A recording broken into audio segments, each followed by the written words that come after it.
Coucou Marie, j'espère que tu vas bien.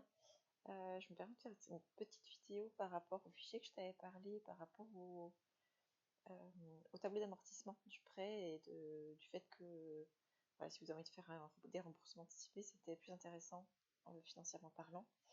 Bon, ça se défend parce que il y a un collègue qui disait que acheter une maison, c'était comme une assurance vie et que si tu décèdes du jour au lendemain, si tu fais des remboursements anticipés, ça t'aura coûté plus cher que si l'assurance prenait en charge tout ton crédit parce que tu meurs. Et bon, je me dis que je vais vivre très vieille et du coup, je préfère faire des remboursements anticipés, en tout cas si je peux. Du coup, je me suis dit que j'allais te faire cette petite vidéo parce que c'est pas si intuitif que ça et je pense que ce sera plus simple pour comprendre ce fichier en te donnant des explications. Alors, sur ce fichier, donc tu vois, tu as plusieurs onglets. Je commence le premier onglet avec le prêt classique. Donc ici, tu as le montant du prêt. Donc ça, tu peux changer le montant. Donc si tu mets un apport, donc là j'ai mis 0, mais par exemple, imaginons tu mets 10 000, et finalement le capital emprunté, il se met à jour automatiquement. Donc ça, c'est toi qui verras. Je te laisse t'amuser avec. Pour l'échéance, ça se calcule tout seul. Tu peux voir que sur la droite, tu as une formule. En fait, c'est une formule de finance que j'aime bien voir. C'est mon fichier, donc je me suis fait ce petit plaisir en laissant la formule. Donc ici, le taux, tu peux le changer. Et la durée, ça, tu peux changer aussi en fonction de ce que te donne la durée que vous voulez faire. Donc, en sachant que si tu changes la durée, eh bien, tu as l'échéance qui se met à jour automatiquement. C'est lié. Hop. Et ici, tu as le montant de l'assurance du prêt. Donc, il faudra toujours avoir une assurance pour le prêt. Donc, ça aussi, tu peux changer en fonction du montant que tu as. Voilà. Hop. Donc ici, tu peux voir que ton tableau d'amortissement, c'est le même que celui que tu auras auprès de la banque. Donc tu as le capital emprunté au départ, ta mensualité, donc c'est celle-là, qui se sera calculée, donc ce sera ton échéance plus l'assurance. Donc voilà ta mensualité. Ta mensualité, elle se compose des intérêts du prêt et de l'amortissement. Donc l'amortissement, c'est le montant que tu rembourses sur ton capital emprunté. Et donc au final, une fois que tu as remboursé, l'exemple c'est 825 €, il te reste ce montant-là ensuite à rembourser le mois suivant, etc., etc. Ce fichier est pratique parce qu'une fois que tu vas tout en dessous et que tu as payé tes 300 mensualités, eh bien, tu peux voir le montant total que tu as payé. Donc ça veut dire que pour emprunter 300 000 €, avec un taux, je crois que c'était 1,5% sur 300 mensualités, eh bien, tu payes au final 374 €, enfin quasiment 375 €. Donc ça veut dire que cette opération te coûte à peu près 75 000 €. Et ce montant, il est important pour la suite. Donc ça, c'est vraiment la base. C'est si vous faites aucun remboursement anticipé et que vous respectez ce que la banque vous indique lors du prêt. Donc ensuite, j'ai fait d'autres onglets. Donc un premier onglet sur simulation remboursement anticipé, donc pour jouer sur la durée. Ouais, c'est ça, la durée. C'est-à-dire que tu vas garder toujours les mêmes échéances, mais que tu vas réduire la durée. Donc nous, c'est ce qu'on a fait sur notre prêt immobilier, et c'est ça que je te disais qui peut te faire gagner pas mal d'argent. Alors ce fichier, il était destiné aussi à d'autres personnes qui avaient dans leur prêt à taux zéro ou prêt Domial, c'est un organisme quand on est salarié dans certaines boîtes, on a droit à un prêt Domial avec des conditions intéressantes. Donc je l'ai gardé parce que c'est pas rare que finalement quand on fait un prêt immobilier, ça peut être plusieurs prêts. Ça peut être un prêt classique, un prêt voilà, qui est un petit peu différent. Donc je les ai quand même laissés, comme ça tu peux t'amuser un peu avec. Donc le principe il reste le même, c'est le montant du projet, pour ça. Donc si tu as un apport et prêt à taux zéro, après tu peux le renommer. Si vous faites votre montage en plusieurs prêts, tu peux l'appeler prêt 1, prêt 2, etc. avec le montant. En tout cas, ça se met à jour tout seul. Hop, ici le prêt classique, tu vois, il se met à jour. Et prêt à taux zéro, tu vois, ça se met à jour aussi tout seul. Voilà. Tac, c'est 0 pour l'instant. Donc ici, hop, donc là c'est votre tableau d'amortissement. Donc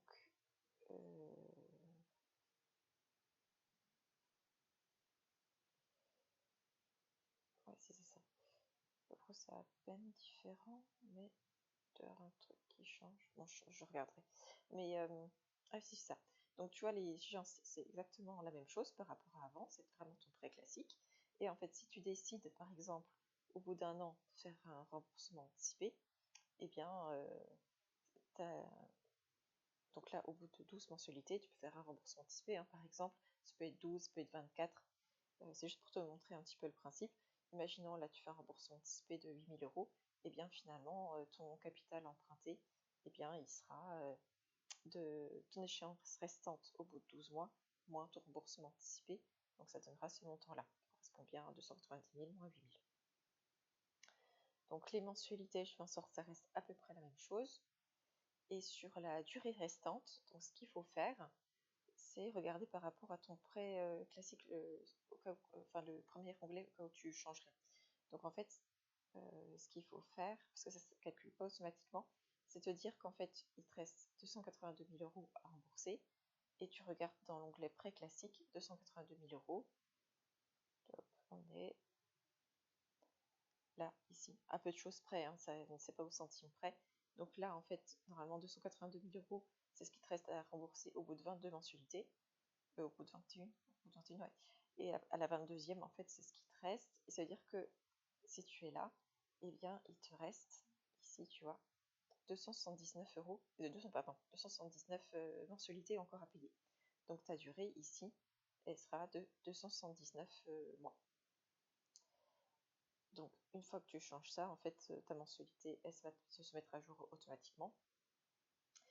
Imaginons un an plus tard encore, tu vas encore faire un remboursement anticipé, c'est exactement la même chose.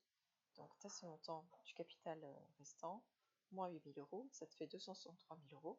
Tu regardes 263 000 euros, quand est-ce que tu aurais dû les payer? Et tu vois, t'en es là, au bout de 44 mensualités. Donc, ça veut dire qu'il te reste 257 mensualités à rembourser. 257 ici. Voilà, etc., etc. Donc, il y a encore un exemple ici. Bon, dernier exemple. Ici, au bout de 3 ans, donc il te reste 253 000 euros à payer, moins tes 8 000 euros. Donc, c'est-à-dire qu'il te reste à peu près 245 000 euros à rembourser. Et 245 000 euros, hop, t'en es à peu près là. Alors, 145, ouais, peut-être plus près de là, hop. Donc, ça veut dire qu'il te reste 236 mensualités à payer. Hop, 236. Voilà, et après ça se met à jour, etc., etc. Donc ça c'est uniquement sur le prêt classique. Mais après si ton prêt classique il est inférieur à ce montant-là, mais c'est un montage de plusieurs prêts, tu fais exactement la même chose. Donc là tu remplis tes montants des autres prêts et voilà, tu fais exactement le même procédé. Donc l'avantage de faire ça, c'est que tout à droite, ici, tu as une somme des échéances qui reprend en fait ton prêt classique, ici dans l'exemple prêt à taux zéro et le prêt domial. Donc c'est une somme en fait de tes échéances. Et quand tu vas tout en bas, en fait ça te fait la somme de toutes les mensualités que tu auras payées, plus le montant des remboursements anticipés. Donc en fait la formule elle reprend donc toute la somme plus les remboursements anticipés qui étaient dans les tableaux ici. Donc si tu en fais plus, il faudra juste recopier et pas oublier de rajouter ces remboursements anticipés. Voilà. Tac.